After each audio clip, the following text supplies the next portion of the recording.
kulala hivi nashituka, labda ibada inataanza. Ndio,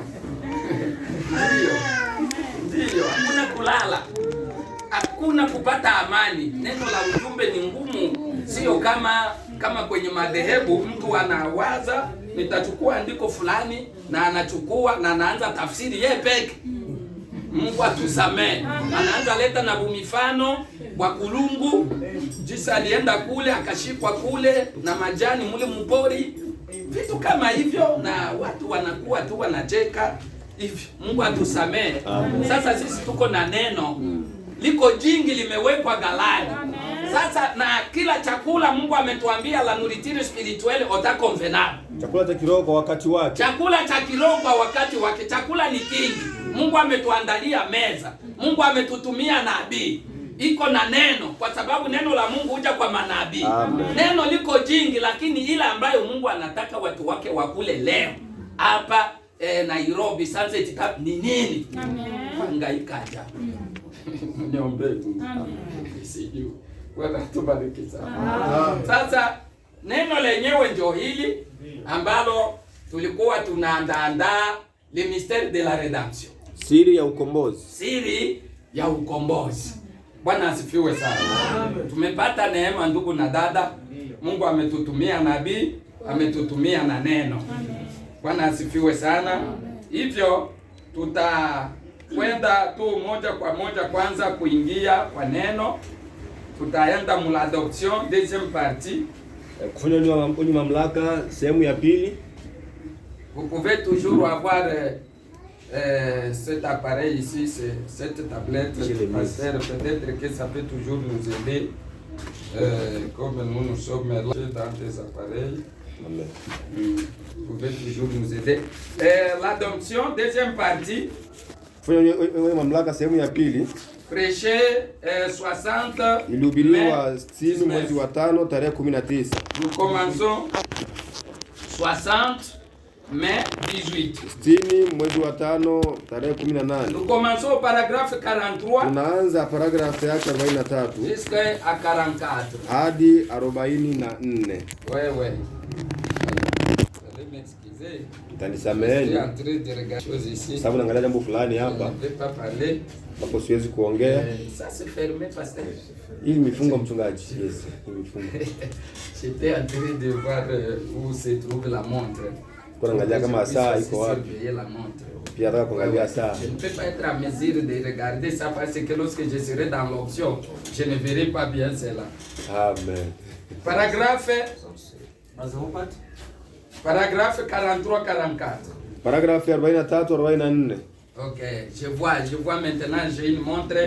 Il est 12h08. Kuna saa hapo ni saa 6:08. Ouais.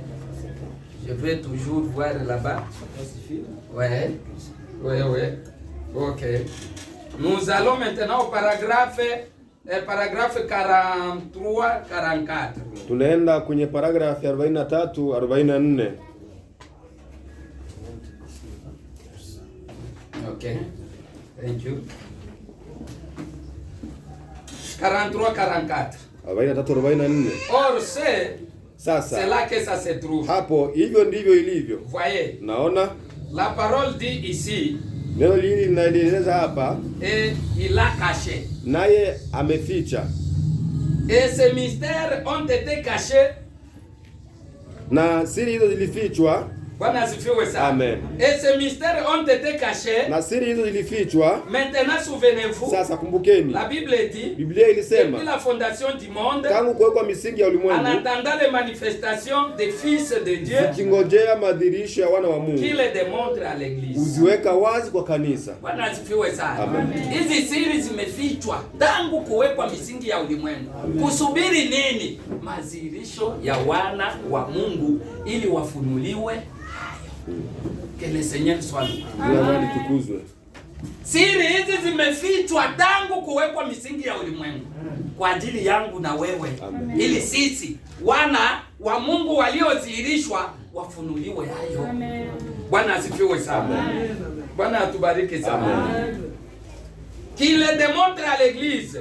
Ziweshwe kwa kanisa. Oh là là. Tamani. Jamani, oh la la. Oh jamani. Vous saisissez? Naona mnafahamu hilo? Je, mnaelewa hilo? Amen. Bon. Sasa J'arrête mon récit un peu.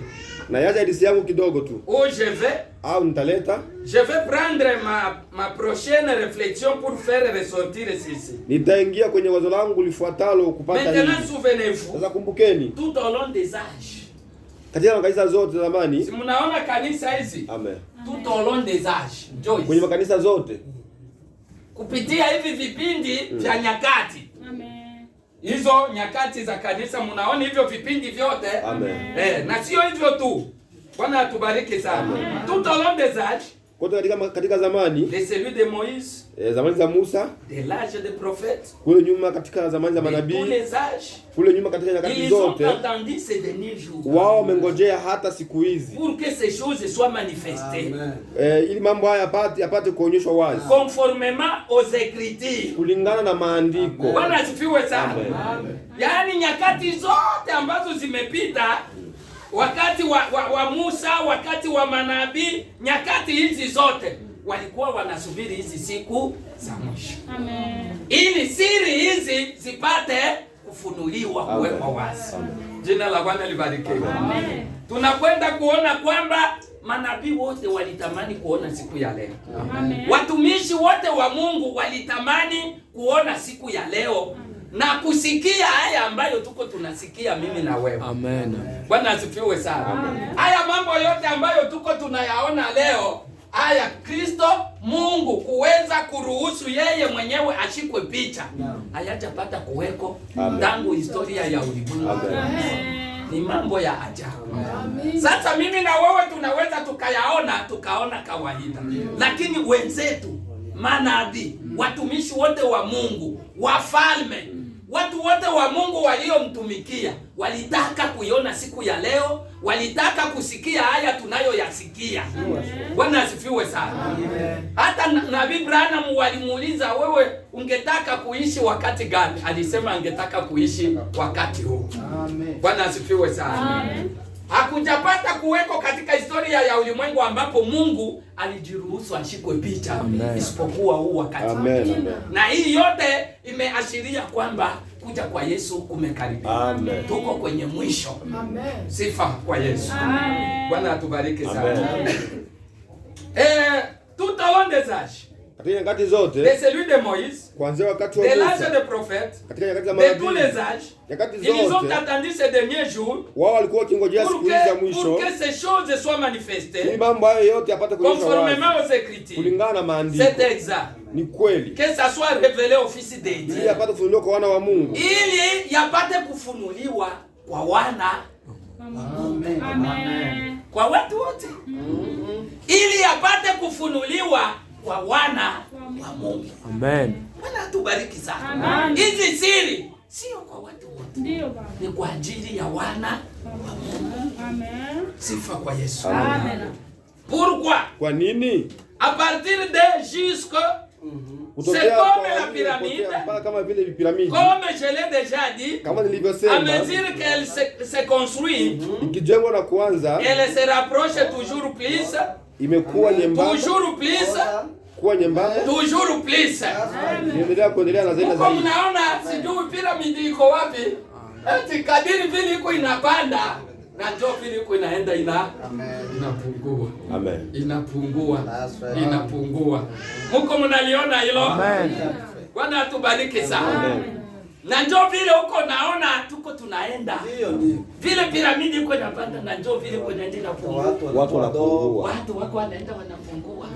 Wandugu na wadada wetu wengi tulioamini nao ujumbe, wengi hawako kwenye ujumbe tena.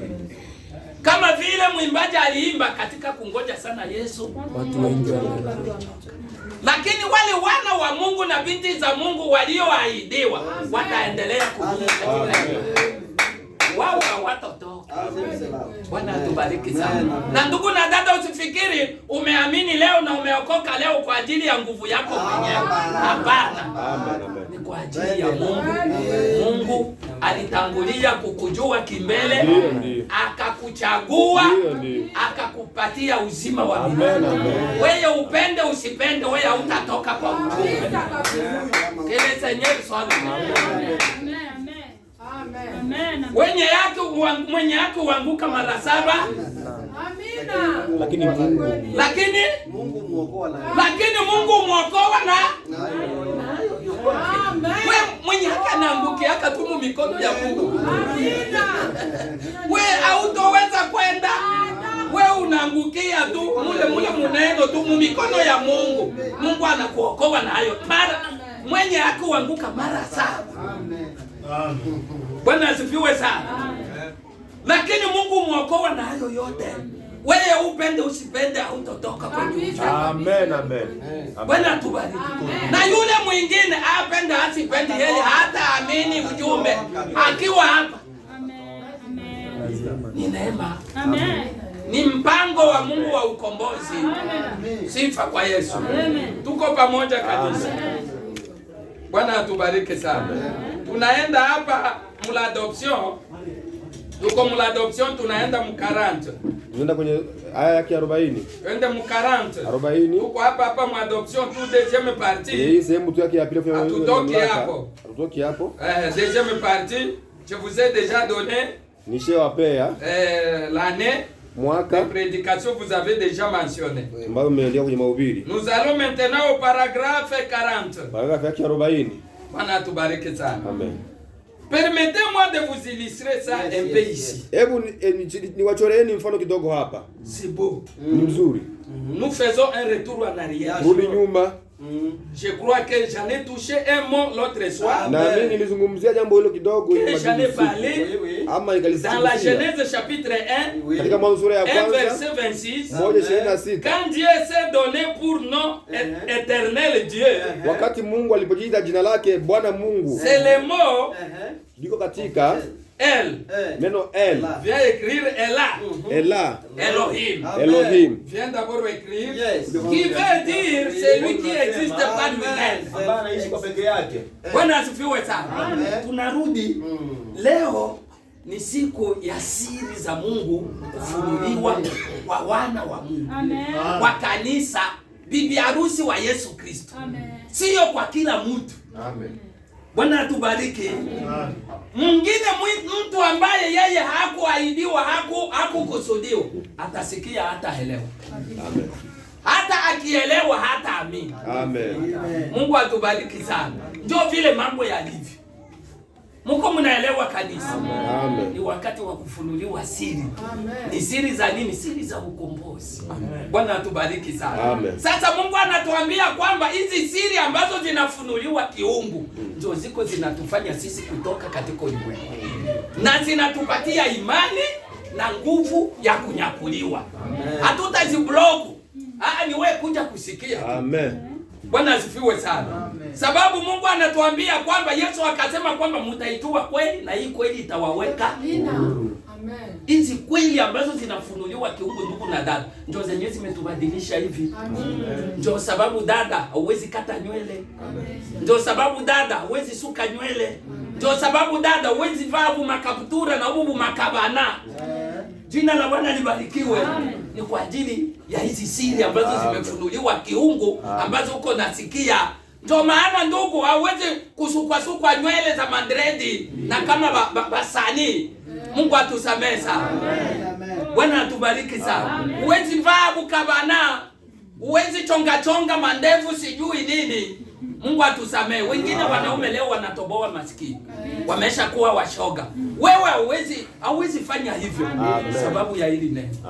Bwana atubariki sana. Mungu anatuambia kwamba tunarudi nyuma. Amen. Tusome kidogo, permettez-moi de vous illustrer ça un peu ici. Hebu mwenyewe wachoreni kidogo jambo. Nous faisons un retour en arrière. Tunarudi nyuma kidogo. Je crois que j'en ai touché un mot l'autre soir. Nafikiri kama nilikuwa ambayo nilikuwa dans la Genèse chapitre 1. Kwenye Mwanzo sura ya kwanza. 26. Moja 26. Quand Dieu s'est donné pour nom. Wakati Mungu alipojiita jina lake Éternel Dieu. Bwana Mungu wa milele. C'est le mot El. Ndio katika neno El. Ela. Ela. Elohim. Elohim. Qui veut dire ambao ina maana yake celui qui existe par lui. yeye aishie peke yake. Asifiwe sana. Amen. Rien d'autre n'existait. Hapakuwa na kitu kingine Il n'y avait que lui. kilichowahi kuwa isipokuwa yeye. Bwana asifiwe sana. Amen. Tunarudia huku nyuma ambapo Mungu alijipatia jina. Jina gani? Jina la El, Ela, Elohim. Maana yake nini? Anayeishi peke yake. Amen. Bwana tusaidie sana. Tuko tunaenda tunapata Amen. il n'y avait que lui. Kulikuwa peke yake yeye tu. Hivi tunarudi nyuma. Ndio. Tunaona kule ambako Mungu alijipatia jina la nani? La El, Ela, Elohim, yaani anayeishi peke Yake. Amen. Bwana atubariki. Amen. Il n'y avait pas d'air, Hakukuwa na kitu il n'y avait kingine. pas de lumière, Hakukuwa na il n'y avait pas d'étoiles, wala nyota il n'y avait pas de monde, wala dunia. il n'y avait rien d'autre. Hakukuwa kitu chochote kile. Il y avait Dieu Kulikuwa Mungu et Dieu seul, na Mungu pekee. El, Yeye Ela, Ela Elohim. Elohim. Et c'est lui qui a produit cela. Na ni yeye aliyefanya hilo lote. Bwana asifiwe sana. Tuko na somo letu linaitwa le mystère de la rédemption. Siri za ukombozi. Siri ya ukombozi. Bwana atubariki sana. Si mnaona kwamba Yesu Kristo alikuja kutukomboa. Bwana atubariki sana. Sasa kuko siri ya ukombozi hapa. Ndio sababu tunarudi kwanza nyuma, tunaona jina ambalo yeye Mungu mwenyewe alijipatia huko nyuma. Amen. Alijipatia jina la El, Ela, Elohim, maana anayeishi peke yake. Yake. Amen. Wakati huo alikuwa peke yake, akukukua nuru, akukukua hewa, akukukua chochote, akukukua mwanadamu, akukukua malaika, alikuwa anaishi peke yake. Amen. Ndio akaitwa El, Ela, Elohim. Ndio maana ya El, Ela, Elohim, yaani anayeishi peke yake. Amen. Bwana atubariki. Amen. Tusome kwanza hapa. Nous le mariage et le divorce kwa Ndoa na prêcher talaka. 65 février 21. Ilihubiriwa 65 mwezi wa pili tarehe 21. Tunaenda mu 151 152. 151 152. Le mariage et le divorce. Ndoa na talaka. Bwana atubariki sana.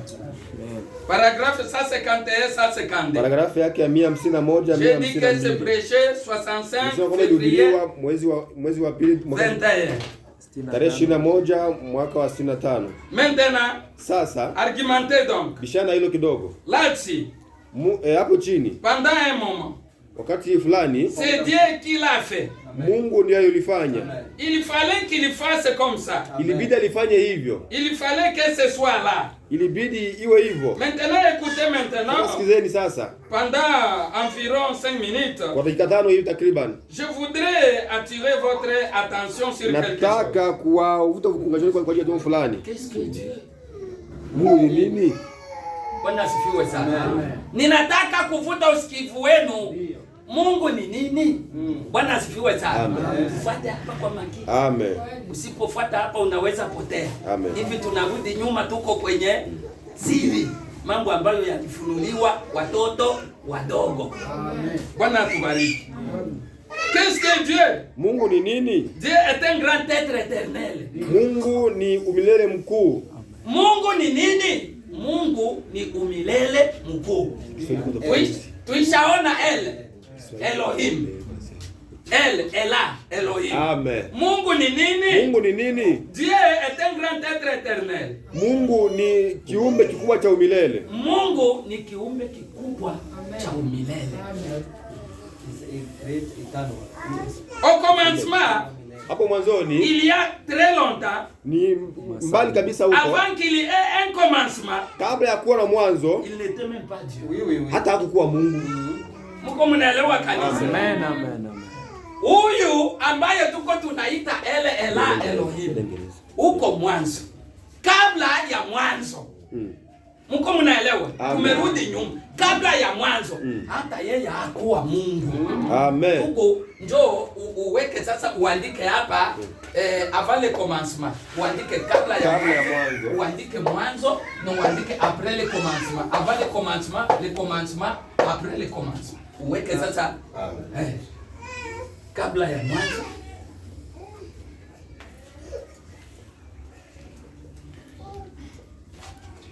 Mwanzo baada après baada ya mwanzo. Français sasa utie hivi. OK. Hivi, OK. Comme cela. Et puis vous faites de la sorte. Et puis vous faites encore ceci, cette autre ligne. OK. Vous tracez comme ça. Bwana asifiwe sana. Amen. Tuko pamoja kanisa.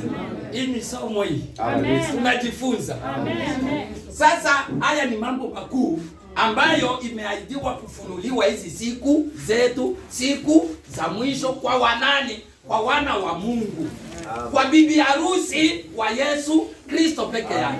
Wengine wote watasikia, hawataelewa. Hivi wengine wanaonaka ni matusi. Yes. Mungu atusamehe sana. Hata akielewa hata amini. Bwana atubariki sana. Ndugu mmoja akaulizwa juu ya kwenda kumpira, aliambia jirani wake mmoja kwamba kwenda kumpira ni dhambi. Akasema ni dhambi wapi? Nionyeshe mu Biblia. Akamwambia hivi, hata nikuoneshe hautaamini. Mungu atusamehe sana. Hata nikuoneshe uone hautaamini. Bwana atubariki sana. Ndio hivi ni ya wale ambao walikusudiwa bibi harusi tu. Sio kwa kila mtu. Bwana atubariki. Mungu anatuambia hapa kwamba kabla ya mwanzo, si ndio mwanzo hapa? Ndio. Yeye hata hakukuwa Mungu. Amen. Alikuwa nani kabla ya mwanzo? Alikuwa Ela, Elohim. Sasa weka hii Ela, Elohim hapa. Amen. Hii ilikuwa kabla ya mwanzo. Haya huwezi kuyapata sehemu nyingine. Hakuna. Ni mafundisho hapa kwenye ujumbe. Amen. Amen. Huyu ambaye tuko tunaita Mungu, yeye kabla ya mwanzo hakuwa Mungu. Amen. Alikuwa nani? Alikuwa Ela, Elohim. Maana yake anayeishi peke yake. Amen. Hana mtu mwingine. Hakuna malaika wakati huo, hakuna hewa, hakuna nuru, hakuna chochote. Alikuwa ni yeye mwenyewe, na hapo aliitwa Ela, Elohim. Amen. Bwana atubariki sana. Tuko pamoja. Amen. Saviez-vous ça? Kwa mmejua hivyo? Dieu est un objet d'adoration. Mungu ni jambo la kuabudiwa. Et il n'y avait rien pour l'adorer. Na kuja kumwabudu. Il vivait seul. Amen. Kwa akiishi peke yake. Amen. Bwana asifiwe sana. Ndio. Mungu ni kitu ambacho kinaabudiwa. Amen. Sasa Mungu wakati alikuwa peke yake, hakukuwa kitu ambacho kitamwabudu. Kwa hiyo asingekuwa Mungu. Amen. Sababu Mungu ni kitu ambacho kinaabudiwa. Sasa hakukuwa kitu ambacho kitamwabudu. Ndio. Kwa hiyo hakukuwa Mungu. Amen. Bwana atubariki sana. Amen. Andika sasa hapa Mungu mwanzo.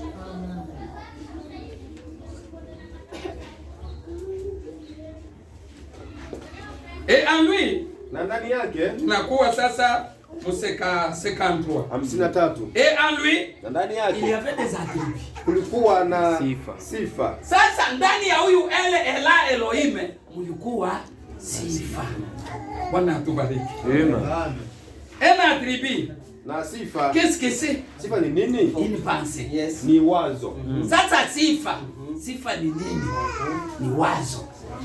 Bwana atubariki. Amen. Maintenant je vais vous apporter, Sasa nataka niwapeleke. je vais vous apporter quelque chose Nataka kuambia kitu fulani qui touche à la leçon de ce soir. ambacho inagusa katika somo la siku ya leo. Remarquez, Chunguzeni. il était ses attributs Alikuwa ndizo sifa zake qu'il y avait en lui. ambazo zilikuwa ndani yake. Or c'était en lui d'être père, Na ndani yake kulikuwa sifa ya kuwa c'était baba, en lui d'être Dieu, ambayo ilikuwa sifa pia kuwa Mungu, c'était en lui d'être fils, sifa pia kuwa mwana, c'était en lui d'être sauveur, sifa pia kuwa mwokozi, c'était en lui d'être guérisseur. sifa ya kuwa mponyaji. Et toutes ces choses ici Na mambo yote hayo ne font que manifester ses attributs. yalikuwa pia kudhihirisha tu sifa zake. Il n'y a rien qui fait défaut. Hakuna kitu ambacho kinakosea. Pensez-vous que Dieu n'avait vu, pensez-vous que Dieu n'avait pas vu la fin dès le commencement? Je, mnafikiri kwamba Mungu hakuona mwisho kabla ya mwanzo? Bien sûr qu'il a vu. Kweli alikuwa ameona. Il n'y a rien qui fait défaut. Hakuna kitu ambacho Ces choses ne font que manifester ses attributs. mambo yote haya yanafaa tu kurudisha tu sifa zake. Sifa kwa Yesu. Sasa ndani ya huyu El Ela Elohim mulikuwa sifa. Mulikuwa sifa gani? Sifa moja, mulikuwa sifa ya kuwa baba. Amen. Andika sasa baba. Mutie sasa ka kitu kadogo, andika baba. Mulikuwa sifa ya yeye awe baba. Amen, amen. Bwana atubariki. Andika sasa tena katire kengine, andika sasa Mungu. Mulikuwa sifa ndani yake yeye, huyu El Ela Elohim, mulikuwa sifa ya yeye awe Mungu. Bwana atubariki sana. Amen. C'était en lui d'être fils. Andika sasa mwana. Kombozi. Andika Mwokozi. Ndio pale. Mwokozi. Aiza mkombozi hapo. Mtaelewa Mwokozi. Ndio huyo mkombozi. C'était en lui d'être guérisseur.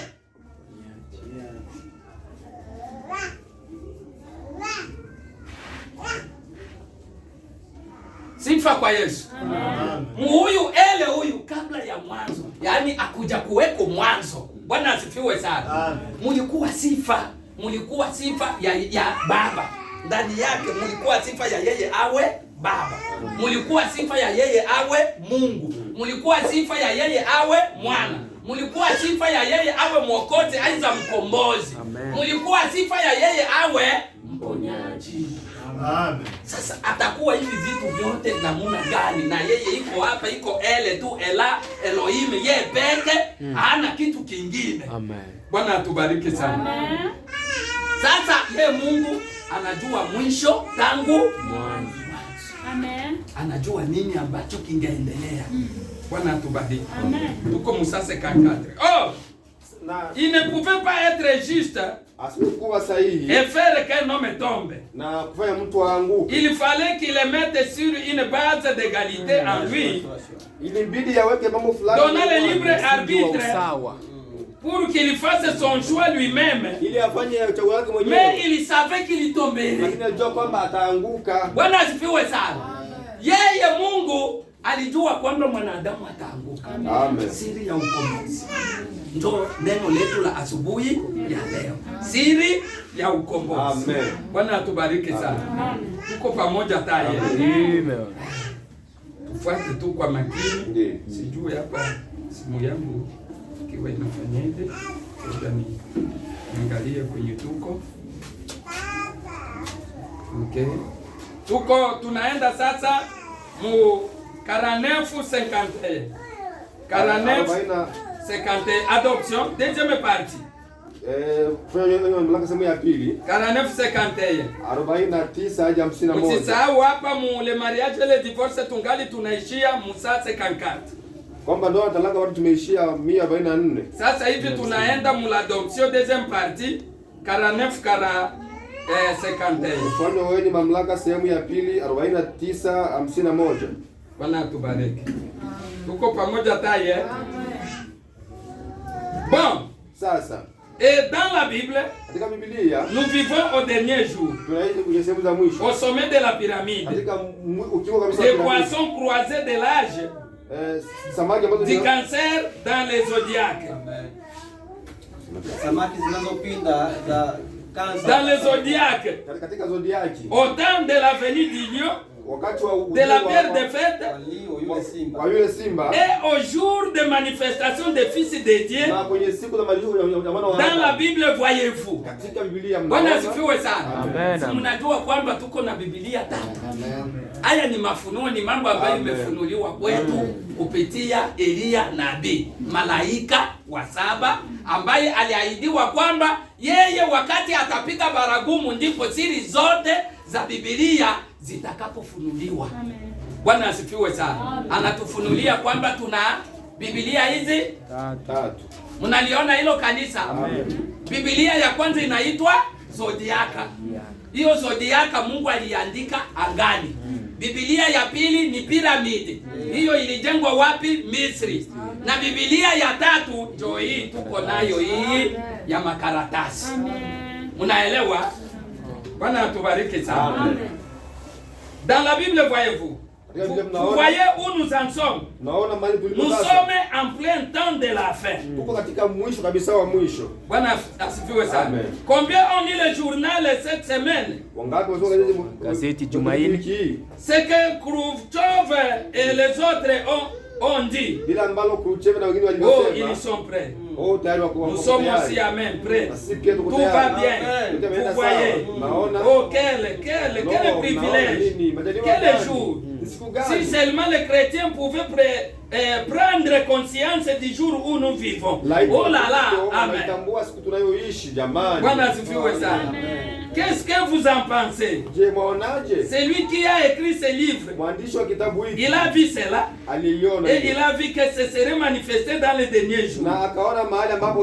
Attendant et soupirant pour que ce fils de Dieu s'élève dans les derniers jours avec la puissance du Saint-Esprit à la fin de l'âge pour révéler les choses qui avaient été tenues secrètes depuis la fondation du monde. Les montrer. Amen. Bwana asifiwe sana. Bwana tubariki. Unaona Musa yeye aliongea habari za mwanzo. Hakujua mambo ya kabla ya mwanzo. Ndugu tusomee hapo katika Mwanzo. Hii inaidiwa kwa wakati wetu huu, wakati wa mwisho, ifunuliwe kwa wana wa Mungu, bibi harusi wa Yesu Kristo.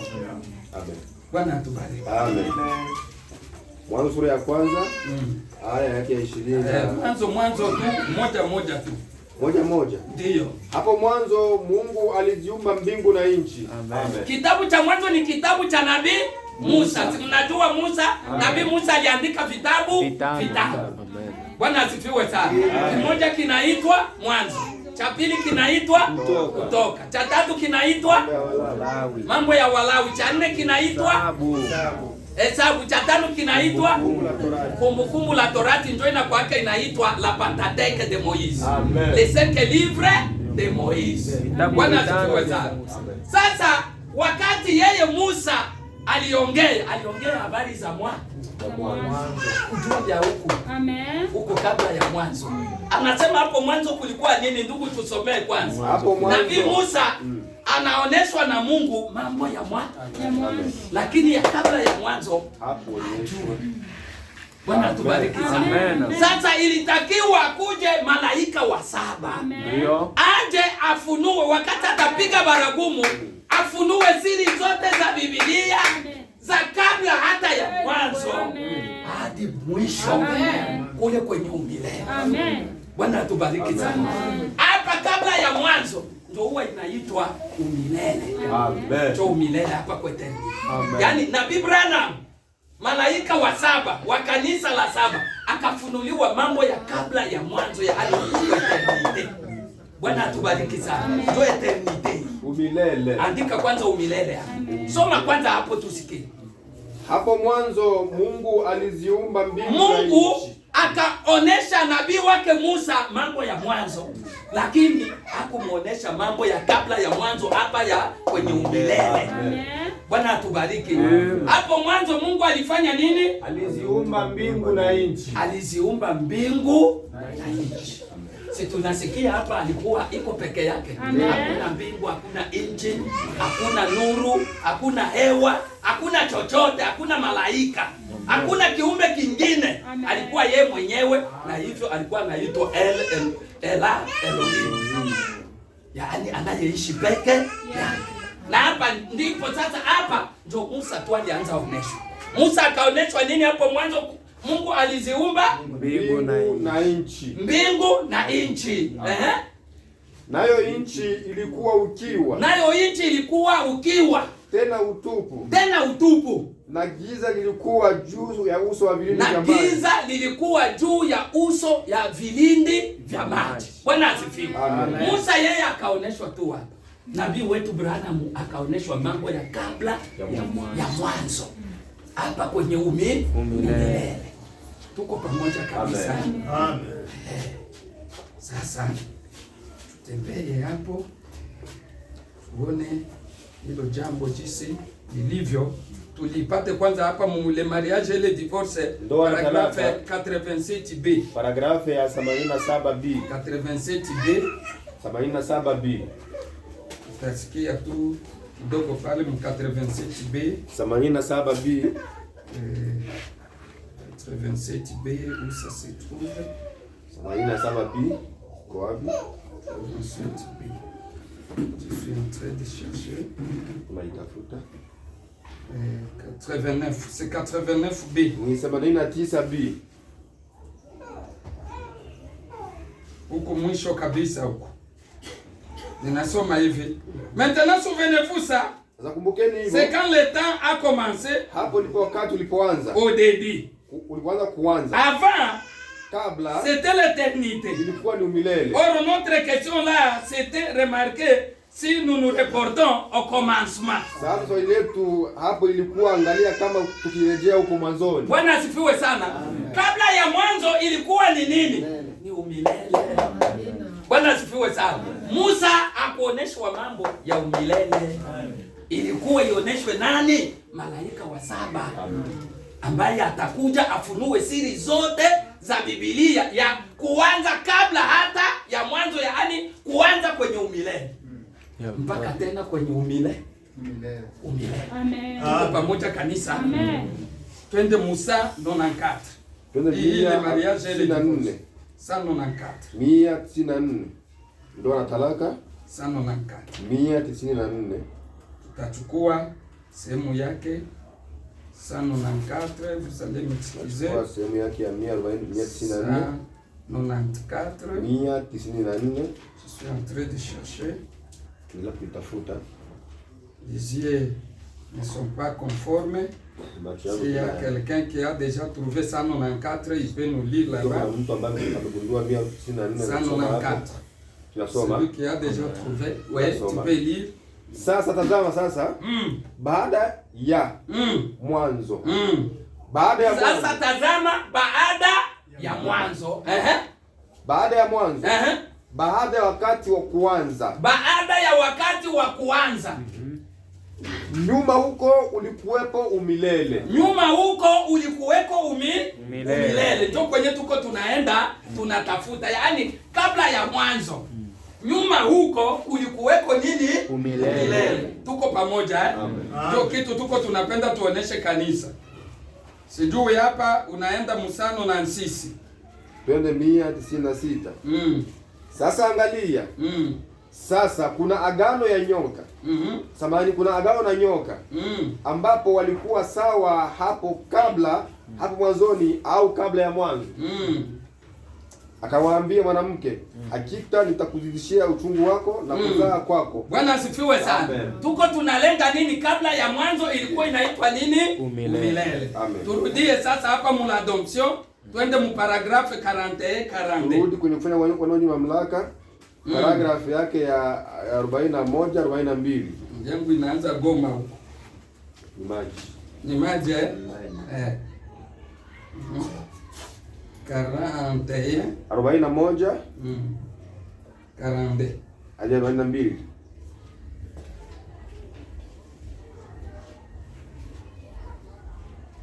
À l'intérieur là, ndani yake il avait des attributs. Kulikuwa na sifa. C'est-à-dire qu'il était un. Ambayo ilimaanisha kwamba yeye à l'intérieur de ce grand L, ndani ya yule Ela, Elohim, il y avait un attribut kulikuwa na sifa ou une. ama moja. Vous savez ce qu'un attribut? Unajua sifa ni nini? Ou je vais le dire comme ceci. Ama hebu niliseme hivi. Il y avait une nature. Kulikuwa na asili. Ça c'est pour que les petits comprennent. Hiyo ni kusudi mtoto mdogo aelewe. Sifa kwa Yesu. Et moi, na mimi je suis un de ces petits ni mmoja wa watoto wadogo qui les comprennent. wanaopata kulifahamu. Seulement quand c'est exprimé comme ça. Amen. À l'intérieur de lui, ndani yake il y avait la nature d'être un père, kulikuwemo na asili ya kufanyika kuwa baba, mais il existe par lui-même. Lakini yeye uishi peke yake. Il n'y a rien pour lui permettre d'être un père. Hakuna kitu cha kumfanya kuwa baba. Et là, na sasa, à l'intérieur, mle ndani il y avait autre chose. kulikuwa na kitu kingine. Il était Dieu. Kwamba yeye alikuwa Mungu. Et un Dieu, na Mungu c'est un objet d'adoration. ni kitu cha kuabudiwa. Bwana asifiwe sana. Amen. Mais il n'existait pas lui-même. Bali yeye alikuwa akiishi peke yake. Ela, Elohim. Elohim. Alors, il n'y avait rien qui puisse l'adorer. Kwa hiyo hapakuwa na kitu cha kumwabudu. À l'intérieur, il était un sauveur. Alikuwa mwokozi. Et il n'y avait rien de perdu Na hapakuwa na kitu qui puisse kimepotea. être sauvé. Kuokolewa. Mungu asifiwe sana. Mungu mnaenda mnaona. Ndani yake yeye mlikuwa sifa. Bwana asifiwe sana. Mlikuwa sifa ya yeye awe baba. Sasa akukukua kile kitu cha yeye aitwe baba. Iko peke yake. Ndani yake yeye mlikuwa sifa ya yeye awe Mungu. Sasa akukukua vile viumbe vya kumwabudu ili aitwe sasa Mungu. Ndani yake mlikuwa sifa ya mwokozi aiza mkombozi. Sasa akukukua kitu ambacho kinapotea ili akikomboe. Bwana atubariki sana. Bwana atusaidie. Tuko pamoja. Amen. À l'intérieur, il était un sauveur. Ndani yake alikuwa mwokozi. Et il n'y avait rien de perdu Na kwa kitu qui puisse être sauvé. Voyez, à l'intérieur, il était un guérisseur. Alikuwa mponya. Voyez, mais il n'y avait rien de malade. Hapakuwa na ugonjwa wowote. Bwana asifiwe sana. Ndani yeye alikuwa mponyaji. Sasa Mungu anasema hapakuwa na mgonjwa. Sasa ile sifa yake itazirika ye na hakuna mgonjwa mwenye ataponya. Bwana atubariki sana. Mungu mnaliona hilo kanisa. Kuponywa ni haki yetu. Ndio maana Yesu Kristo alikuja kutufia. Bwana atubariki sana. Kutuokoa na mabaya ni haki yetu. Ndio maana Yesu Kristo alikuja kutufia. Kwa hiyo wewe unapokuwa katika shida, wewe muite Yesu Kristo. Ni haki yako wewe. Ndio sababu Yesu aje atufilie msalabani. Baraka zote za ukombozi ambazo Yesu alitufia msalabani ni kwa ajili yako ndugu na dada. Amen, amen. Kwa hiyo hakuna haja ya wewe ufe tu. Wewe omba Mungu. Zote ni zako. Amen. Bwana atubariki sana. Hivyo ndivyo yeye Mungu alivyo. Yeye ni mwokozi. Yeye ni baba. Yeye ni Mungu. Yeye ni mponyaji. Bwana asifiwe sana. Amepigwa ili atufie, ili atuponye. Bwana asifiwe sana. Tuko pamoja. À l'intérieur, il était un guérisseur. Ndani yake pale alikuwa mponyaji. Voyez, mais il n'y avait rien de malade qui puisse être guéri. Rien qui puisse être malade. Maintenant, vous voyez la situation. Alors, ce sont ses attributs, c'est sa nature qui a produit ce qu'on a aujourd'hui. Hivi vyenye mnaona jinsi tulivyo leo ni hali yake. Ndio maana tunajikuta kwamba tuko mwiyake. Amen, amen. Zambi, pengine magonjwa, pengine shida, njaa, vita. Ni hali yake yeye Mungu, kwa sababu yeye ndani yake huyu Elohim mulikuwa sifa ya yeye awe. Amen. Bwana asifiwe sana. Sasa ili awe baba ilibidi aumbe. Bwana asifiwe sana. Na Biblia anasema ndio akaanza umba wanani? Malaika. Bwana asifiwe sana. Wakati alianza tu kuumba, akaumba mbingu na nchi na vitu vilivyomo, akaumba wa malaika. Sasa malaika vilikuwa viumbe vya mbinguni ambavyo visingeweza anguka. Bwana atubariki sana. Vile visingeweza anguka, ilibidi Mungu aumbe kiumbe ambacho kitaanguka. Bwana asifiwe sana. Sasa vile viumbe ambavyo Mungu aliumba, Bwana asifiwe sana. Huyu Elohim vikaanza sasa kumuita baba. Bwana asifiwe sana. Amen. Vikaanza kumuita baba. Sijui kama tuisha soma karande. Bado Il y a des gens qui disent, watu wengine usema, eh bien, vema, pourquoi est-ce que Dieu n'a pas arrêté ça dès le début? Mbona Mungu hakukomesha hapo mwanzo? Bwana asifiwe sana. Amen. Kwa nini Mungu hakukomesha hivi vitu tangu mwanzo? Yeye alijua kwamba ataumba mwanadamu. Na baada ya kuumba mwanadamu atatenganisha mwanadamu, atamweka mwanaume pake, mwanamke pake. Na alijua kwamba ule mwanamke ule atakwenda kuanguka. Amen. Sasa watu wanasema kwa nini Mungu yeye mwenyewe anajua mwisho tangu mwanzo, anajua mambo yote, hakuweza kusimamisha hayo mambo yasiweko. Mungu atusaidie. Amen. C'est une brute écrivaine. Ati yeye ni mkatili mwenye wa kinyama. Ade Joe Lewis. Ndivyo alivyosema Joe Lewis. Celui qui a condamné Joe. Yule aliyemlaumu Joe. Ou Jacob. Ama Jacob. Voyez. Unaona? Il a dit. Akasema. Il n'est rien d'autre qu'une brute écrivaine. Yeye ni mkatili mwenye moyo wa kinyama. Anaita Mungu eti ni mkatili mwenye nini? Moyo wa kinyama. Mwenye moyo wa kinyama. Dieu. Mungu. Ça n'existe pas. Hakuna kitu kama Mungu. S'il existait, kama kulikuwa na kitu kama hicho, yeye angekuwa. Oh, il a traité de tous les noms. Vous voyez. Mais tout ça, c'est parce qu'il a beau avoir beaucoup de connaissances ici. En haut. Seulement, il n'a rien ici en bas. Amen. Bwana asifiwe sana. Alijijaza na nini? Maarifa. Lakini hana nini? Kitu hapa chini. Hana kitu. Mungu atusamehe sana. Sasa ilibidi aumbe viumbe, hivi viumbe vikamuita baba.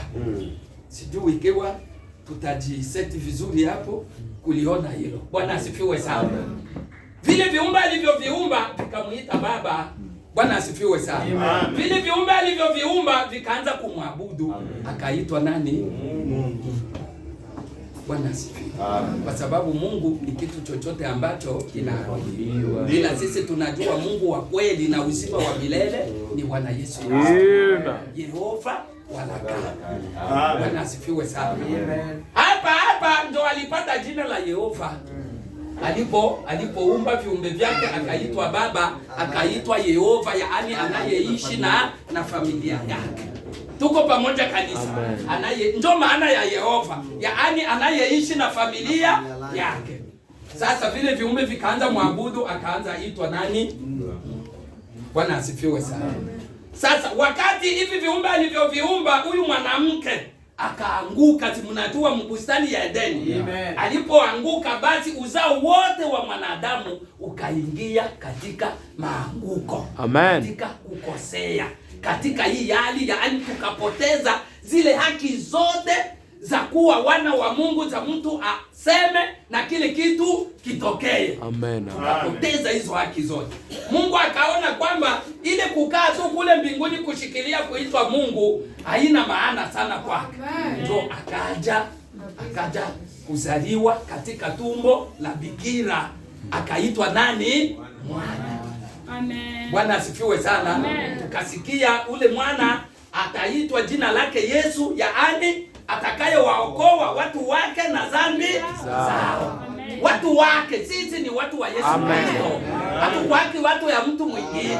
Tunakwaka watu wa Yesu Kristo. Huyu Yesu Kristo wa Agano Jipya ndio Yehova wa kale. Bwana asifiwe sana. Huyu ataitwa Yesu, yaani atakayewaokoa watu wake na dhambi zao. Basi alipokuja hivyo akaitwa Mwokozi, yaani mkombozi. Bwana asifiwe sana. Akazirisha ile sifa ya Mwokozi aiza ya mkombozi. Sifa kwa Yesu. Akazirisha pia sifa ya mponyaji, kwa kuwa alianza kuwaponya watu. Huyo Mungu wenu ambaye atakuja, mtamuona, mtamjua atafanya nini, ataponya watu. Akaitwa mponyaji. Bwana asifiwe sana. Akaja kuturudishia vile vitu vyote ambavyo tuliweza kupoteza. Haki zote ambazo tulipoteza, Bwana Yesu Kristo akaja kuturudishia. Kurejesha. Bwana asifiwe sana. Ndio ile mnasikia kwamba ataturejeshea vitu vyote. Bwana asifiwe sana. Si mnajua hapa baada ya mwanzo kuko nini? Kuko maanguko. Kuko shite. Andika shite, andika maanguko. Amen. Sifa kwa Yesu. Amen. Sifa kwa Yesu. Amen. Andika maanguko. Njoo yako hapo. Tusukume ujumbe. Amen. Andika maanguko. Maanguko. Maanguko. Bwana asifiwe sana. Amen. Bwana atusaidie. Amen. Twende sasa na hii jumbe tu ya l'adoption. Twende mu paragrafe 30. hadi 34. 32 hadi 34. 32 32 hadi 34. hadi 34. 32 32 hadi 34. hadi 34. Sitoke hapo, tuko tunazungukia hapo. Amen. Kanisa mpo? Amen. Sawa. Tuko tunakula chakula cha watu wazima, chakula kigumu. Bwana atubariki sana. Twende tuanzie hata ku 31. Tuanzie hata ku 31, twende haraka. Amen. Bon, pour que mon auditoire ne l'oublie pas. Sasa kusudi darasa hili silisahau. Comment entrons-nous en Christ? Tunaingiaje katika Kristo? Est-ce que nous adhérons à l'église pour entrer en Christ? Tunajiunga katika Kristo. Est-ce que nous faisons une confession de foi pour entrer en Christ? Lakini kusudi tuingie katika Kristo. Est-ce que nous faisons immerger dans l'eau pour entrer en Christ? Tubatizwe kwa maji mengi ili tuingie katika Kristo. Comment entrons-nous en Christ? Tunaingia katika Kristo. 1 Corinthiens chapitre 12. Korinto wa kwanza sura 12. En effet, d'un seul esprit, Kwa roho mmoja. d'un seul et Mmoja. majuscule, Herufi kubwa. Esprit. Herufi kubwa roho. c'est-à-dire le Saint-Esprit. Ambaye Nous sommes tous baptisés ambaye Roho Mtakatifu tubatizwa pour sote. entrer dans le pays Kuwa promis. katika nchi ya ahadi. Dans ce pays Katika promis, nchi ya ahadi tout ce qui s'y trouve kila kitu ambacho kiko ndani nous appartient. ni mali yetu. Bwana asifiwe sana. Sasa katika hii nchi ya ahadi ambayo tunaenda ingizwa ndio nini? Roho Mtakatifu. Bwana asifiwe. Mungu alituahidi kupitia nabii Yoeli mwizi siku za mwisho ataturejeshea vitu vyote ambavyo tuliweza kupoteza hapa kwenye mwanzo. Kuna vitu tulipoteza, Mungu akaahidi kuturejeshea vyote. Akaahidi atatumwagia Roho Mtakatifu, njoo ile nchi ya ahadi. Sasa wakati tunakuwa mwiyo nchi ya ahadi, vitu vyote ni vyetu. Amen. Dans ce pays promis, Katika tout ce qui s'y trouve vitu vile hapo ndani nous appartient. ni vya kwetu. Amen. Bwana asifiwe sana. Amen. Katika hii nchi ya ahadi, vitu vyote ambavyo viko muli ni vya kwetu. Amen. Ndugu na dada. Amen. Bwana atubariki. Amen. Dans le pays promis, Katika hiyo nchi ambayo vous le imeahidiwa. voyez frère Collins. Je mmeona hiyo ndugu Collins? Voyez-vous tout ce qu'il y a dans le pays promis? Naona watu ambao kwenye nchi ambayo Après imeahidiwa. qu'Israël a traversé le Jourdain, Wakati Israeli walipovuka qu'ils Yordani, sont entrés dans le pays promis, wakaingia kwenye nchi ya ils ahadi. ont combattu Wakashinda. et triomphé de tout. Wakashinda kila kitu. Maintenant, Sasa savez-vous, une fois dans ces pays promis, ukija katika nchi ya ahadi, ça ne veut pas dire que vous êtes à l'abri de hiyo loi. haimaanishi kwamba ushikwi na magonjwa. Ça ne veut pas dire que vous êtes à l'abri des soucis. Hiyo haina maana kwamba wewe utapata na shida, Mais voici ce que ça représente. bali inamaanisha jambo Oh, hili. que ceci pénètre profondément. Kae katika kabisa. Voici ce que ça veut dire. Inamaanisha hivi. C'est votre propriété. Ya kwamba ni yako. Vous n'avez qu'à vous lever Kuka tu et en prendre possession. Voyez quand amen. Bwana atupiwe sana. Bwana atubariki. Hivi vitu vyote ni wewe tu ufanye nini? Uinuke. Wanasema Kiswahili nini? Inuka tu. Uinuke na ufanye nini? Twae. Na uitwae. Sifa kwa Yesu. Sasa kanisa tuko tunaishi chini sana. Unakuta Mkristo iko anahangaika na masusi, mafadhana na magonjwa. Mungu hakutuahidi kutuepusha na magonjwa. Magonjwa yatatupata, fadhaa zitatupata, shida zitakuja, majaribu na mitego na tanzi yatakuja. Bwana asifiwe sana. Amen. Ila sasa wewe Mkristo unapaswa uinuke Amen. na kuchukua hayo mambo. Kama wewe una haja ya kitu fulani, inuka juu. Bwana asifiwe sana na uchukue hayo mambo. Amen. Bwana atubariki sana. Bwana atusaidie. Unaona ndugu na dada? Amen. Kama wewe uko na haja ya chochote, wewe inuka, uchukue. Dada uko napenda uolewe upate mume Mkristo, ni wewe uinuke, uchukue, hiyo ni ahadi yako. Ndugu uko napenda utoke mu maskini ya roho na ya mwili pia ya kifedha, wewe uinuke, ubaye juu, unase uchukue hivyo vitu. Bwana atubariki sana. Ndio vile tulivyo. Hapana kufadhaika. Amen. Tuko na watoto wengine, niko na mtoto mmoja ananisumbua sana. Lakini ninaendelea tu, ninajua niko naomba Mungu atamsaidia tu, atarudi, sababu Mungu ndio alinipa naye, na aliponipa naye na nikampea ye Mungu, na ule Mungu akamchukua. Najua tu kwamba kwa maombi na kwa imani nitampa. Nina hiyo imani, sijisumbue kwamba niache kazi ya Mungu tu ya hiyo, hapana. Ninaendelea nikiomba, nikiwa na imani kwamba nitachukua ule mtoto, atanirudilia, atarudilia Mungu, atumikie Mungu vizuri. Jina la Bwana libarikiwe.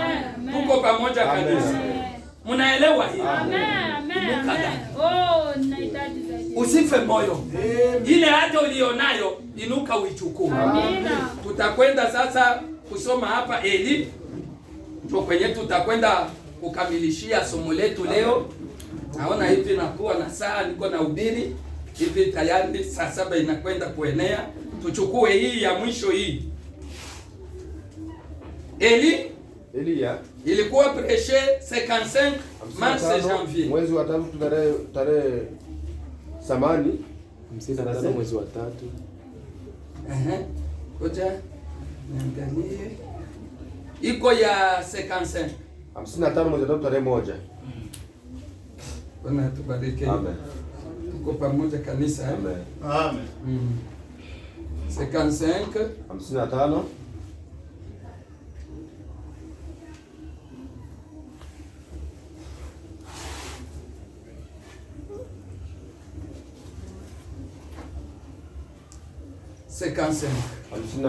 3 janvier 3 tarehe 1. 3 janvier 3:1. Mnakwenda kuona objectif ya message ni kuja kuturejesha. Hivi tulitoka kwa umilele, tena wakati ujumbe unakuja kuturudisha kwa umilele. Bwana asifiwe sana. Kuturudishia zile haki zetu zote ambazo tulipoteza. Kurudisha mwanadamu kwa ile position yake ambayo aliweza poteza, ya kuwa mwana wa Mungu, binti wa Mungu, kuomba chochote na Mungu atimize. Amen. Moyo, imani ile ya kweli, imani ile kakamavu, ndio Mungu anaomba kwa mwaminio. Amen. Kuna waamini wengi wanaishi na fadhaa, wanaishi kama vile sio waaminio, kama vile sio wa Kristo. Hapana, unajisahau. Bwana atubariki sana. Wewe inuka, uchukue ahadi zote ambazo Yesu Kristo alitufilia msalabani, ni kwa ajili yako. Bwana asifiwe sana. Baraka zote za ukombozi ambazo Yesu alitufia msalabani ni kwa ajili yako ndugu. Uponyaji ni kwa ajili yako. Bwana asifiwe sana. Chochote ulicho nacho haja ni kwa ajili yako. Wewe inuka ukinasi. Bwana atubariki. Unapenda kupata watoto wa kiume, utawapata. Amen. Ni wewe tu. Amen. Watoto wa kike utawapata, watoto utawapata. Amen. Bwana asifiwe sana. Bwana atubariki. Amen. Twende muhiyo paragrafe 26. Paragrafu 26. Ndio hapo tutakwenda kukomea leo. Bwana atubariki sana. Amen. Tuko pamoja tani. Amen. Oh la la. Oh jamani. Avance. Tuendelee. Mko mnaelewa? Oh jamani, tufanye nini? Tuendelee. Tusikae sehemu moja. Tuendelee. Si nous n'avons prêché à l'église que la justification, kama tungehubiri tu kanisa utakaso, maintenant amenons les gens un peu plus loin que ça. Sasa tupeleke watu mbali zaidi na hayo. Bwana asifiwe sana. Kama tumehubiri kanisa tu utakaso, sasa tupeleke watu mbali. Ndio haya masomo yote tuko tunasikia. Bwana asifiwe sana. Huduma ya mwezi, muhuri wa 7, baragumu ya 7, siri ya ukombozi. Bwana asifiwe sana. Tunachukua kanisa tunalipandisha juu kabisa. Bwana asifiwe sana. Hivi mko mnapata kidogo? Alo peplio. Twende mbali zaidi ya hapo. Twende mbali zaidi ya, yani tupande juu zaidi ya hapo. Si nous arrivons là, tukifika huko et que Dieu commence à remplir du Saint-Esprit, na Mungu akaanza kutuweka na Roho Mtakatifu, alors allons vers la guérison alafu sasa divine tuanze kufanya uponyaji wa kiungu et cherchons cela. na tutafute hilo. Eh bien, Sasa le Saint-Esprit Roho est Mtakatifu simplement une énorme réserve d'un appartement. ni jambo tu ambalo ni hifadhi kidogo tu la apartment fulani. Ndio vile uko nasoma. Haina Kiswahili. Eh bien, le Sasa. Saint-Esprit est simplement une énorme réserve d'un appartement. Roho Mtakatifu ni kitu kikubwa ambacho kiko na vitu vingi. Yes. Mko mnaelewa? Roho Mtakatifu ni kitu kikubwa ambacho kiko na vitu vingi. Amen. Bwana atusaidie. Les gens qui sont devenus chrétiens Watu ambao wamekuwa Wakristo ne savent pas ce qu'ils possèdent. hawajui wako na nini. Watu ambao wamekuwa Wakristo hawajui wako Na nini? Ni kweli. Watusaidie. Amen. Unaliona hilo Ni kanisa? kweli. Watu ambao wako Wakristo hawajui wako na nini. Bwana atubariki. Amen. Inuka. Nisaidie. Unaache uchukue yote ambayo Yesu Kristo, baraka zote za ukombozi ambazo Yesu Kristo alitufia msalabani ni kwa ajili yetu. Amen. Wewe inuka uweze kunasa hizo baraka zote. Amen. Uponyaji wa kiungu yote tulio nayo haja ni kwa ajili yetu. Amen. Yesu Kristo amesha kuja kutufilia msalabani, kuturejesha kwenye position yetu ile ambayo tulipoteza na kuturudishia vitu vyote ambavyo tulipoteza hapa kwenye mwanzo. Yaani tulitoka kwenye umilele, tena huu ujumbe uko nakuja kuturudisha tena kwenye umilele. Sisi Mungu anatuambia tuko viumbe vya milele. Sifa kwa Yesu. Kama vile Mungu wetu ni kiumbe cha milele, na sisi wanake na binti zake ni viumbe vya milele. Tulitoka kwenye umilele, ujumbe uko nakuja tena kuturudisha huku kwenye tulitoka kwenye umilele. Sifa kwa Yesu. Kufanya mwanadamu na Mungu wawe mmoja. Amen. Amen. Wewe na Mungu kuwa mmoja na kitu kimoja. Dada wakikuangalia hivi wanaona Yesu Kristo. Picha ya Yesu Kristo. Ndugu wakikuangalia hivi wanaona picha ya Yesu Kristo. Sifa kwa Yesu. Bwana atubariki sana.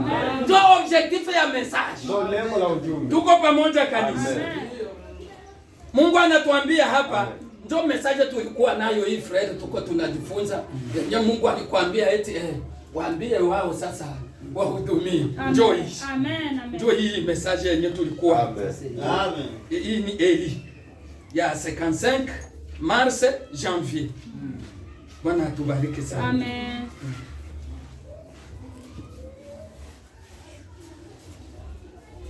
Les gens qui sont devenus chrétiens Ipo watu ambao ne wamekuwa savent Wakristo, pas ce qu'ils possèdent. hawajui ni wako nacho. Pourriez-vous m'imaginer Ungefikiria- acheter une maison sans d'abord l'explorer entièrement? Je, ungefikiria ninunue nyumba bila kuweza Hapana. kuichunguza kwanza? Je, ungefikiria ununue nyumba bila kwanza kuichunguza? Ndani tena. Haviwezekani. Amen. Pourriez-vous m'imaginer posséder un endroit comme une grande cascade que quelqu'un m'aurait donné, une très vaste endroit où on a simplement tout partout? Je, ungefikiria kwamba mimi ningekuwa na kitu fulani ama mtu fulani anipatie sehemu kubwa ama sehemu kubwa kila kitu na sijaangalia kila kitu ambacho hapo ndani? Le tout m'appartient. Yote ni yangu. Amen. Yote ni yangu. Bwana atubariki. Amen. Eh bien, Sasa c'est comme cela quand vous venez à Christ, ndio ni kama hivyo tunapomjia Kristo, tout vous appartient. yote ni ya kwako. Sifa kwa Yesu. Amen. Ni kama hivyo kama unamjia Yesu Kristo, yote Ni yangu. yako. Yote, Ni yangu. Amen. kila mtu aseme yote Yangu. yote ni yangu, yote ni yangu. Ndugu, Mungu alituambia wewe paa juu nase hizo baraka ambazo ni baraka za ukombozi ambazo Yesu Kristo alitufia msalabani. Kata imani. Wazee wanajua nina kijana ananisumbua sana. Nani ananisumbua sana? Oh. Lakini friend, niko poa tu. Ninasema Mungu ambaye alinipa naye na mie nikampea naye atamrejesha tena kwake. Amen. Sifa kwa Yesu. Amen. Sifa kwa Yesu. Amen. Ninajua Musana wakati wa Mungu atamrejesha. Amen. Sifa kwa Yesu. Amen. Tulikuwa na dada yetu mmoja, ndugu anamfahamu mchungaji, alitushuhudia juu ya kijana wake alimsumbua sana wa miaka 17. Yaani hataki kula hata chakula, anaweza kumwandalia chakula kiko mezani na hawana tena baba. Lakini anaacha hiyo chakula aende kula kugesti ku restaurant nini, amusikii kulala ovyo huko nje. Basi siku moja alisema kwamba nitafunga. Akaenda afanya funga, akaambia Mungu, mtoto wangu nadai nafsi yake. Amen.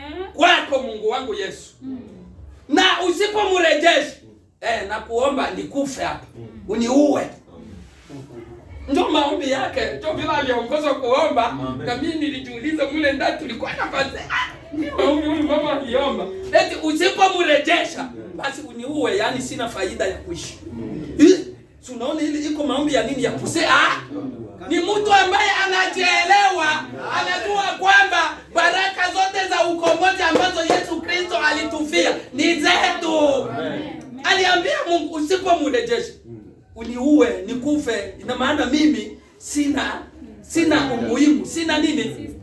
Sistahili. Mimi sistahili kuishi. Mungu atusamehe.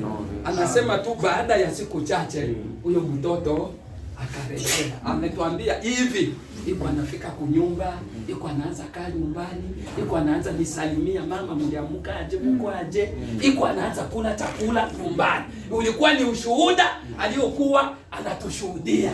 Bwana asifiwe sana. Unaona ndugu na dada, ndio kile Mungu alituambia tupae juu, tunasi hizo baraka za ukombozi ambazo Yesu Kristo alitufia.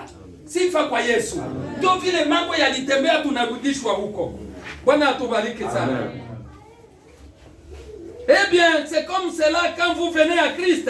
Na ni hivyo unapomjia Kristo. Tout vous appartient. Yote ni ya kwako. Toutes les bénédictions rédemptrices, baraka zote za ukombozi pour lesquelles Christ est mort, ambazo Yesu alizikufia, sont votre. Amen. Sifa kwa Yesu. Baraka zote za ukombozi ambazo Yesu Kristo alitufia ni zako. Amen. Sifa kwa Yesu. Amen. Mungu hakutuahidi kutuepusha na magonjwa na shida na nini. Lakini alituahidi kwamba vile vitu vyote ambavyo yeye alifilia msalabani ni vyako. Wewe inua imani yako. Amen. Imani yako isikae chini. Inua imani yako uweze kusezi. Unase hizo baraka zote ni zako. Wewe kama ni umaskini Fred. Naombaka Mungu hii majabu maskini mimi sipendi. Niondolee umaskini. Umaskini ya roho. Mimi ni mwanako. Mimi ni ndugu dada, kama ulikosea tubu. Ambia Mungu nisamehe. Mimi ni mwanako. Mimi ni binti wako. Sikumaanisha hivi. Sikutaka kuishi hivi. Sikutaka kufanya hivi. Mimi ninataka nikutumikie. Unipe na mie utajiri. Ninataka nijenge gorofa. Ninataka niwe na gari. Ninataka niwe na ndege. Hapa kwenye bako na ndege tena wengine wa mingi wa zambi. Kabisa. Jobo tu baba natembea mu mandege, mu magari, mu magorofa, tukose. Hapana Fred. Sio haki. Nakwambia kama kuko watu ambao wanabarikiwa na Mungu katika huu wakati wa mwisho, ni sisi waaminio. Kama ni akili iombe. Mungu anaweza yote. Ndio Mungu akili iombe. Mungu anaweza yote. Chochote kile ambacho kinakushinda we mwanadamu, Mungu anaweza. Bwana Yesu anaweza. Wewe uamini. Amini tu. Yote yawezekana. Hakuna jambo gumu kwa Mungu. Mungu amekuja, Yesu Kristo, Yehova wala kale, amekuja kuturudisha kwenye ile position yetu yenye tulipoteza. Bwana asifiwe sana. Ya kuwa mwana na binti kusema na kitu kifanyika. Amen. Sifa kwa Yesu. Amen. Jana tuko tunakuja huku kanisani, shuhuda ujenga. Amen. Mfuko wetu tulikuwa tumebaki tu na 1,000 tu. Bwana atubariki sana. Ambayo mchungaji alituachia kule wakati walikuwa kule na mzee hapa. Nzami. Sasa inabidi tuende kanisani. Tuje kanisani ile jana. Tuje kuomba na sisi. Na sisi tunapiga kama koti. Amen. Sikiaka ni sherehe. Amen. Kuomba tu. Ni sherehe pamoja. Saidie kuliona na Ifanya kufika hapa tuna vilio vikaanza. Vikaanza lia, kulia. Kwambia Mungu hapa. Na mimi niko na vyangu. Mzee yuko na vyako. Mzee yuko na vyako. Na wewe uko na vyako. Uko Mkristo. Amen. Ambia Mungu. Sifa kwa Yesu. Amen. Sasa hii milishile. Kuangalia nikamwambia mzee na mudepo mustoke yetu ya pesa. Hamuna tena pesa, mnabakia 160. Tutaenda kanisani hai. Nikapigia mzee mchungaji hivi. Si tuko na 1000 tu. Na kwa kufika kule inabidi tupande Uber aiza Bolt. Sababu sie hatujajua pale tauni ndio kwenye kungali kuna tucomplicate. Tunaweza toka na basi hii transport wankome kutoka pale Kawangware tufike mule tauni. Sasa mule mkuzunguka hivi mpaka tuende kufika ile sehemu nyingine ya kupata mabasi ya hapa Ayole Junction. Ndio inatushinda, hatujaweza, hatujui. Kwa hiyo hivyo tunaweza potea na tusifike kanisani. Kwa hiyo sasa ile 1000 mlituachia tu sasa tutailipa gari tu. Nikamwambia tulipe gari. Tukapata tulipe. Mungu anasema hivi ule wakati unajivide ndio anakuwa kana remplir. Amen. Hivi mnajua lisha tujaza. Amen. Si tulilipa 1200 na tulitaka fungwa hapa. Mwache tushuhudie shuhuda ujenzi. Sisi tulikuwa na 1000 na tulikuwa na ya makaratasi ingine. Mnipe na mie kwanza nani kapo la matoleo nitoe yangu senti ya yule mjane. Usiseme sadaka iko yake na tangazo. Sijatangaza kama ni senti ya yule mjane. Ilikuwa mfuko tulikuza muisha toa sadaka. Amen. Nitoe hiyo senti ya yule mjane. Bwana asifiwe. Sasa tulikuwa na ingine 50 tu, 50. Kiswahili ya kwetu Kongo. Tukachukua ile 1000 na ile 50. Tukaweka pamoja. Sasa tukasema hii itatufikisha. Ile 50 ile 1000 na ile 50 tukaja nayo kufika hapa. Ule dereva akatuonesha malipo yenyewe mnapaswa kulipa ni 1290. 1290. Tukaambia ule mzee ule dereva si hatuna hiyo yote. Tulikuwa tumeandaa ile 1000 ni 50. Akasema yeye iko pale tu kabisa ile yote tulipe. Mzee akasema angalia ile nyingine yetu kidogo tuliacha muli msimu ile 160 tu mupe. Mimi kusukuma 160 yote ikakataa. Transaction. Ikakataa.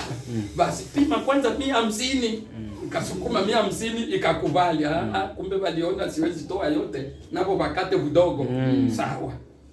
Tukaeneza 1200 tunampea mpaka ile tiseme nayo.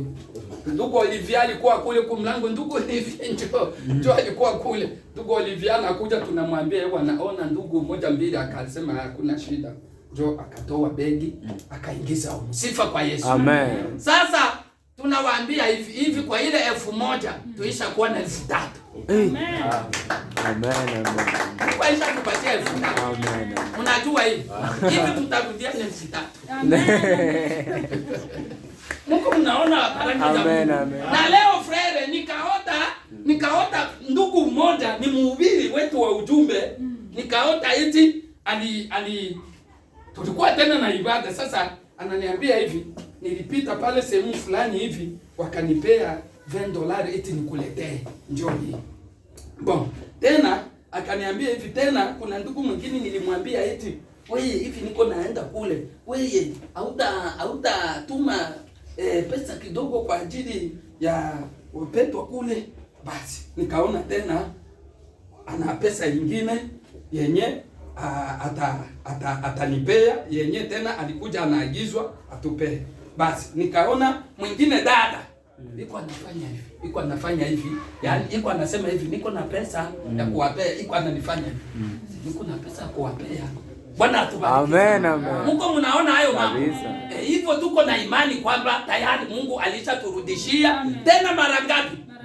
Maradufu. Hii ni maradufu. Tulitoa 1,000 tuishakuwa ni 3,000. Mara 3 mchungaji anajua. Uko nasikia. Wewe ujivide kwanza ndio Mungu atakuja. Na utowe kwa imani. Kwa imani. Sio kwa kubembelezwa, sio kwa kulazimishwa, sio kwa kusita. Unatoa kwa imani ukijua kwamba unamtolea Mungu na Mungu atakurudishia maradufu, mara 1000, mara 100, mara nyingi, asema nabii. Sifa kwa Yesu. Ukitoa namna hiyo kwa imani, kwa moyo, kwa furaha, ndio Mungu anakuja. Amen. Sasa watu wengine wako wanatoa na mawasiwasi. Yes. Wengine wanatoa kama vile kusukumwa. Wengine wanatoa kama vile kubembelezwa. Mungu atusamee sana. Hapana hivyo. Ndio. Wengine hawatoi kwa imani, wanaona kama vile wanatoa wamepoteza. Hapana hivyo. Hivyo huwezi pata chochote kutoka kwa Mungu. Sisi ni matajiri. Amen. Ndio hivi Mungu anatuambia hapa hivi. Bwana asifiwe sana. Toutes les bénédictions rédemptrices pour lesquelles Christ est mort sont vôtres. Amen. Chaque croyant possède chaque bénédiction rédemptrice. Amen.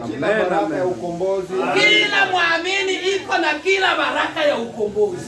Kila muamini hii asubuhi ya leo, ndugu na dada, hii alasiri ya leo iko na baraka ya ukombozi. Amen. Amina. Amen. Mungu yuko anapigia amina. Amen. Labda utawaza hiyo ni yetu, iko hapa hivi kwenye neno. Chaque croyant possède chaque bénédiction rédemptrice. Amen. Kuna kila baraka ya ukombozi. Cela est donné aux croyants. Hiyo ilipewa kwa waaminio. Nous avons tous été baptisés d'un seul esprit pour former cette grande ascade. Ili kuweza kuleta nani hiyo moja? Jésus Christ. Yesu Kristo. Oh là là. Oh jamani. Si cette étagère, sur cette étagère, katika kipandio hichi, c'est la justification par la foi. Ni utakaso kupitia imani. C'est la sanctification au travers du sang ici. Kuhesabiwa haki kwa damu ya Yesu Kristo. C'est la joie. Ni furaha. Ici c'est la paix. Hapa ni amani. Là c'est la patience. Hapo ni uvumilivu. La bénignité. Hapo ni utu wema. Et la bonté. Ni oh là là, tout. Oh jamani yote. Certaines choses peuvent être suspendues un peu haut. Mambo baadhi yanaweza kwa mahali fulani. Je n'arrive pas à les atteindre. Siwezi kuyafikia. Mais lakini il y a une échelle là dans les coins. Kuna mgazi hapo juu. Mambo ya moja yako kule tu siwezi kuyafikia. Kuna mgazi kwenye kona. Kwenye kona. Bwana asifiwe sana. Kuna mgazi kwenye kona. Monto. Regardons cela. Tuangalie hapo. Et voyons de quoi cela a l'air. Na tuone kama kuna nini hapo. Tupande monto, tupande tuangalie pale na tuone kiwa kuna nini. Chukua mgazi, si mnajua mgazi wa Yakobo. Amen. Amen. Ni nini ndugu mgazi wa Yakobo? Maombi. Siku ya maombi unachelewa maombi ndugu dada kwa ajili ya mambo ya mwili. Hapana, inakuwaka ni siku kuna. Chukua mgazi. Kuko mambo pale wewe hauwezi kuyafikia. Eti panda, chukua mgazi upande pale. Bwana asifiwe sana. Na uone kuko nini. Sifa kwa Yesu. Chukua mgazi ndugu dada. Bana kuacha maombi. Si atuachake. Ndio.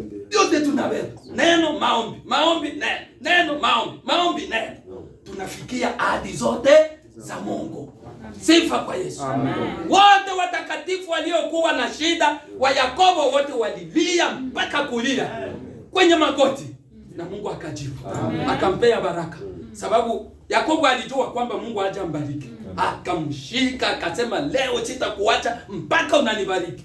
Nabii anasema Yakobo alijua kwamba Mungu hajambariki. Bwana asifiwe sana. Nani hapa miongoni mwetu mwenyewe ajui kama Mungu hajambariki? Sasa tunapaswa uchukue mgazi wa Yakobo, upande. Unase vile vitu baraka za ukombozi ambazo Kristo alikufia msalabani. Ni zako. Bwana asifiwe sana. Bwana tusaidie sana. Tunamuona hata Eliazeri alipoenda tafuta mke, alipiga magoti.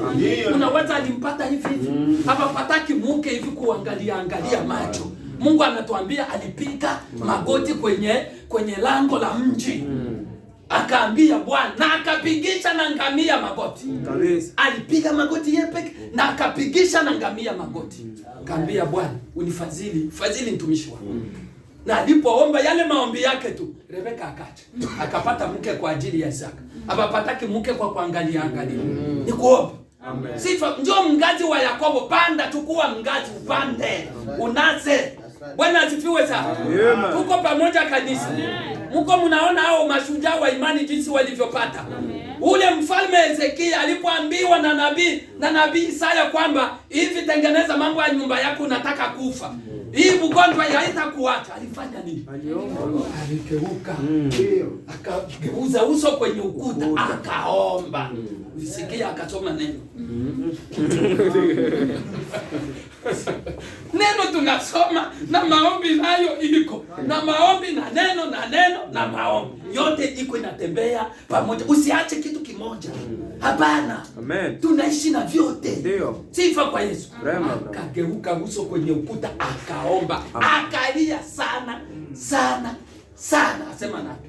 Akalia sana.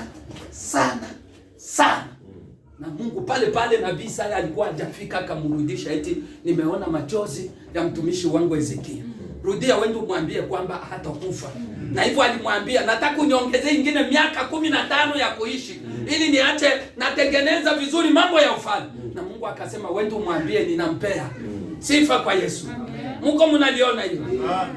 Analilia na kulia mpaka kumwaga machozi kila sehemu ili apate nini? Mtoto. Amen. Sifa kwa Yesu. Amen. Na Mungu akampea mtoto Samueli.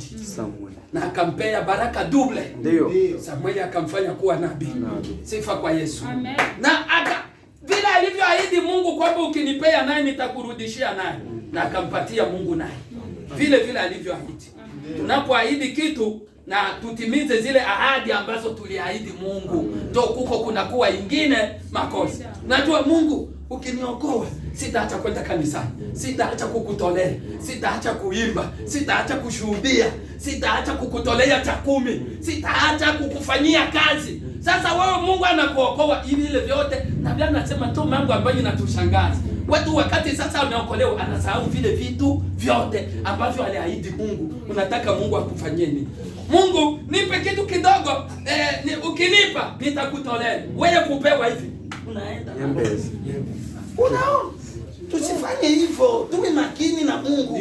Mungu anataka vile tunamuomba na tunamwahidi na tutimize. Yeye anatimiza ahadi yake. Na wewe timiza ya kwako. Amen. Tuko tunaelewa kanisa. Tuwe makini. Amen. Hii nani yangu mbona nitengenezee hapa nimalizi kuisoma. Sijui imetingizika. Njoo hii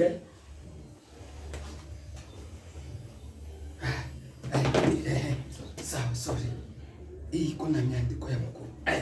Sawa kabisa. Certaines choses peuvent être suspendues un peu haut.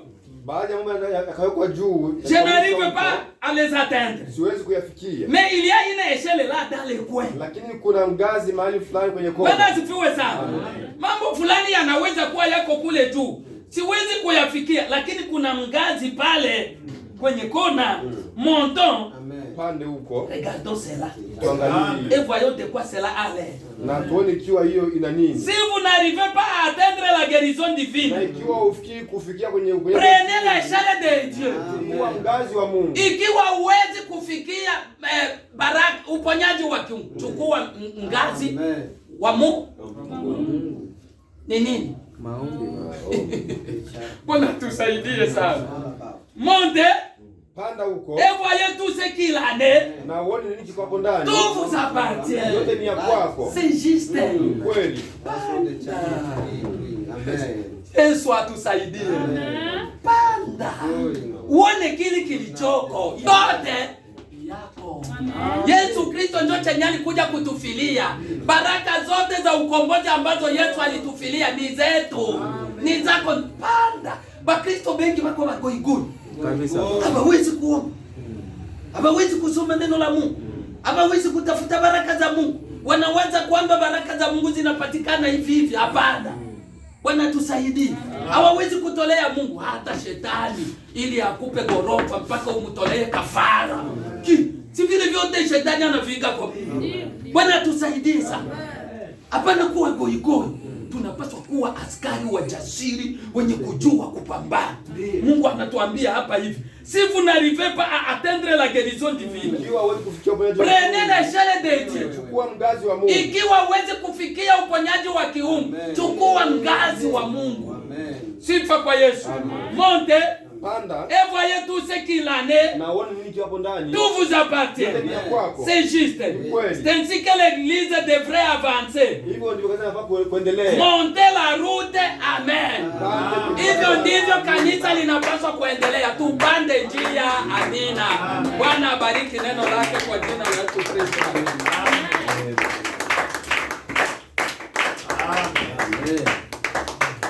Yesu awabariki sana. Tunashukuru kwa ajili ya ujumbe wa leo. Baraka za ukombozi, siri za ukombozi ambazo zilifichwa tangu kuwekwa misingi ya ulimwengu, na manabii wa zamani walitamani wasikia haya mambo tunayoyasikia. Mungu hakuruhusu wayasikie, lakini yanakuja kwetu kwamba yale yote ambayo baba zetu wasingeyafikia kwa sababu ya makosa ya kuanguka, Mungu amekuja kuyarudisha kwa bibi harusi leo. Tuko na haki ya kwenda mbele zake na kumwambia Mungu, hii ni haki yangu. Amen. Hii ni haki yangu. Amen. Hii ni yangu Mungu. Sasa nikiambia sasa Mungu aliifia kwa ajili yangu. Bwana Yesu ahimidiwe. Basi Mungu atusaidie, atupe neema. Amen. Tusaidie kupanda ngazi wa Yakobo. Amen. Tusimame. Amen.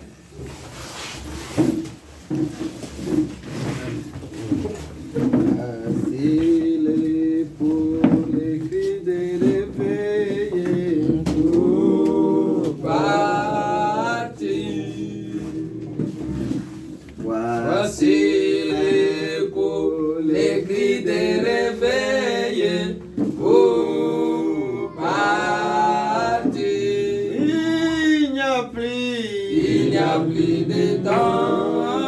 Il n'y a plus de temps, frère, pour partir.